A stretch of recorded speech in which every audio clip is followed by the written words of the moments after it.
The most powerful man in the British royal family thought he was untouchable. He had a title, a palace, and the protection of the crown. But one woman's testimony, one photograph, and one catastrophic television interview later, everything collapsed. And the woman standing at the center of it all was Ghislaine Maxwell. Tonight, we pull back the curtain on the real story connecting Maxwell, Jeffrey Epstein, and Prince Andrew. A story backed by court documents, sworn testimonies, and verified evidence. This is not rumor. This is record. Before we continue, make sure to subscribe to Royal Daily Report and hit that notification bell so you never miss our exclusive investigations into the royal family. Let's go back to where it all began. The 1990s. London's elite social scene was glamorous, expensive, and full of powerful people who believed the rules didn't apply to them. Ghislaine Maxwell was the daughter of Robert Maxwell, a billionaire media mogul who died under mysterious circumstances in 1991. After her father's death, Ghislaine needed a new world to move through. She found it in New York and London's highest social circles. And she found Jeffrey Epstein.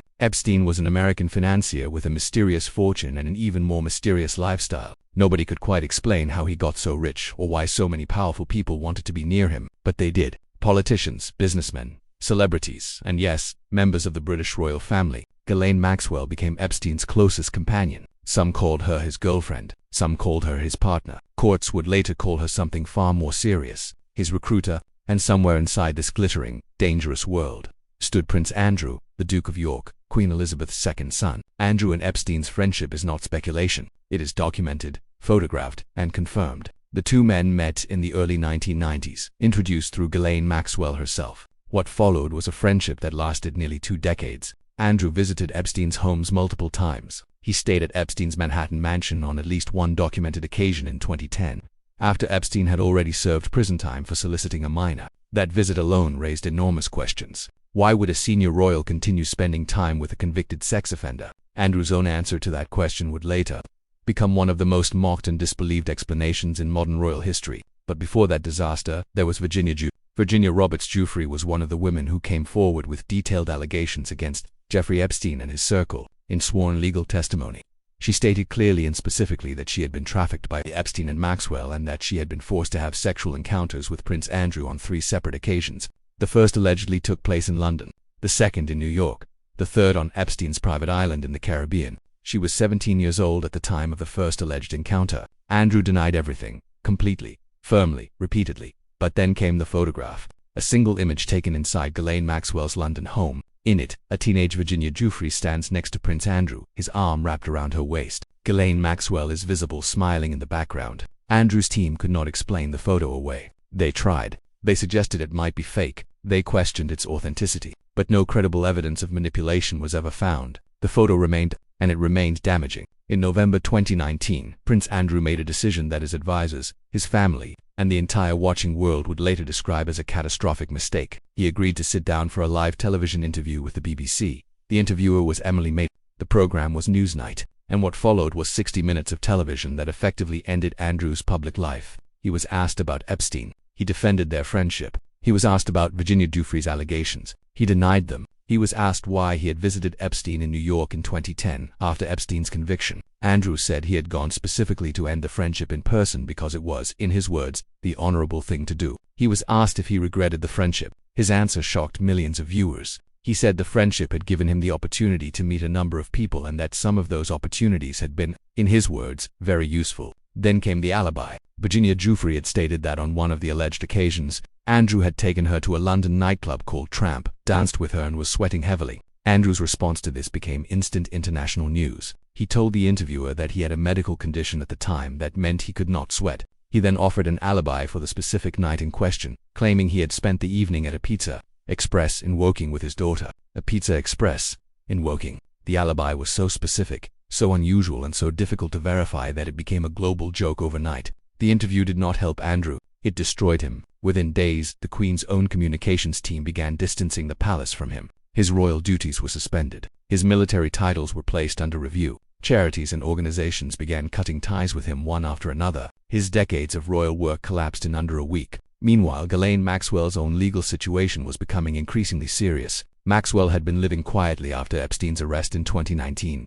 Epstein himself died in his prison cell in August 2019 in what was officially ruled a suicide, though the circumstances sparked enormous public controversy and conspiracy theories that continue to this day. With Epstein gone, attention turned fully to Maxwell. She was arrested by the FBI in July 2020, found at a property in New Hampshire where she had reportedly been hiding. She was charged with multiple counts related to the sex trafficking of minors, including recruiting and grooming young girls for Epstein's abuse. She pleaded not guilty to all charges. Her trial began in November 2021.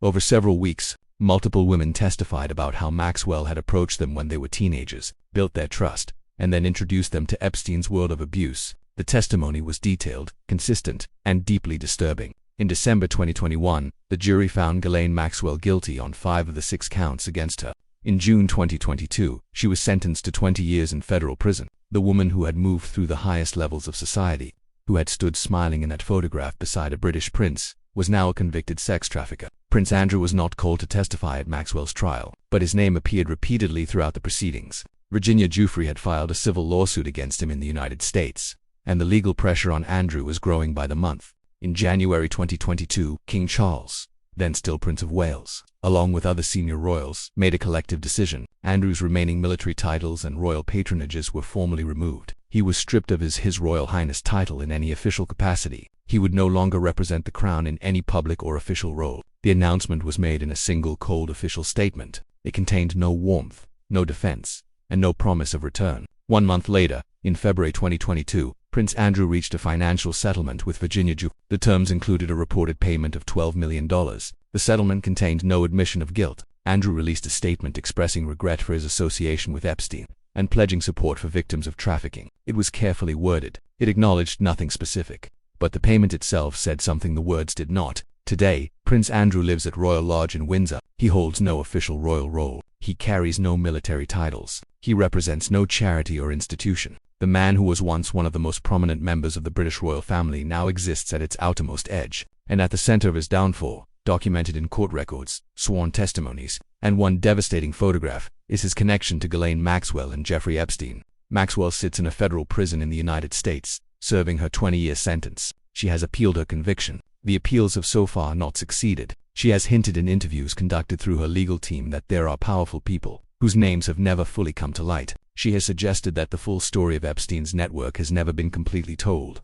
Whether more names emerge, whether more documents are unsealed, whether the complete truth about Epstein's circle ever reaches the public, those questions remain open. But what is already on record is damaging enough. A prince who chose friendship with a convicted predator, a socialite who became a convicted trafficker, and a network of power and silence that allowed abuse to continue for years. This is not rumor. This is not whisper. This is documented history. And that is tonight's investigation here on Royal Daily Report. Every detail you heard tonight is drawn from court records, verified news reports, and sworn legal testimony. Subscribe to Royal Daily Report right now and hit the bell icon to stay informed every time we release a new investigation. Share this video, leave your thoughts in the comments, and join us next time as we continue to bring you the real stories behind the palace walls. This is Royal Daily Report. Thank you for watching.